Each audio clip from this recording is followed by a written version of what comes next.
రైతు మిత్రులకు నమస్కారం. నా పేరు రాంప్రసాద్. రైతు మిత్ర ఫర్టిలైజర్ నర్సాపూర్ నుంచి మనం మాట్లాడుతున్నాం. మనం ఇప్పుడు 8 ఎకరాల కంది చేను చూడడానికి వచ్చినామండి.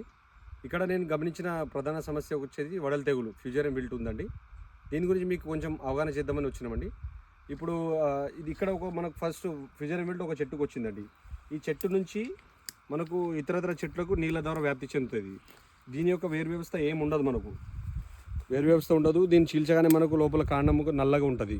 ఈ విధంగా దీనికి నివారణ కంప్లీట్గా ఏముండదు కాబట్టి మనం మెయిన్లీ దీని మురుగునీరు వ్యవస్థ లేకుండా చూసుకోవాలి. పొలంలో ఇట్లా నీళ్ళు ఆగితే మనకు చాలా ఇబ్బంది అవుతుందండి. కాలువ చేసుకొని నీళ్ళు బయటికి వచ్చేలాగా చేసుకోవాలి. ఒకటి దీన్ని విల్టుని తట్టుకునే వంగడాలు కొన్ని ఉన్నాయి మార్కెట్లో, అలాంటి వెరైటీలు వేసుకోవడం అలవాటు చేసుకోవాలి రైతులు. ఇది చాలా నష్టం చేస్తుంది, మనకు 40-50% నష్టం చేసే అవకాశం ఉంది. మందుల విషయానికి వస్తే దీనికి నివారణ లేదు కాబట్టి ఆ వ్యాప్తిని ఆగడానికి కొన్ని మందులు ఉన్నాయి మార్కెట్లో. కాపర్ ఆక్సిక్లోరైడ్ మందుని మనం వారానికి 2 సార్లు వేరు వ్యవస్థ తడిచేలాగా డ్రించింగ్ చేసుకోవాలండి. పైపాటుగా మీరు మందులు కొట్టుకోవాలనుకుంటే థయోపినైట్ మిథైలు, గ్రెడోమిల్ గోల్డ్ పైనుండి స్ప్రే చేసుకోవచ్చండి. ఇది చాలా డేంజర్ డిసీజ్ అండి. దీన్ని పీకేసి మీరు దూరంగా పాడేయడం చేయాలి. ఎక్కడైనా ఒక చెట్టు వచ్చినప్పుడు. ఇప్పుడు వర్షం కూడా చాలా పడుతున్నాయి కాబట్టి వర్షాల ద్వారా ఇది స్ప్రెడ్ అవుతుంది.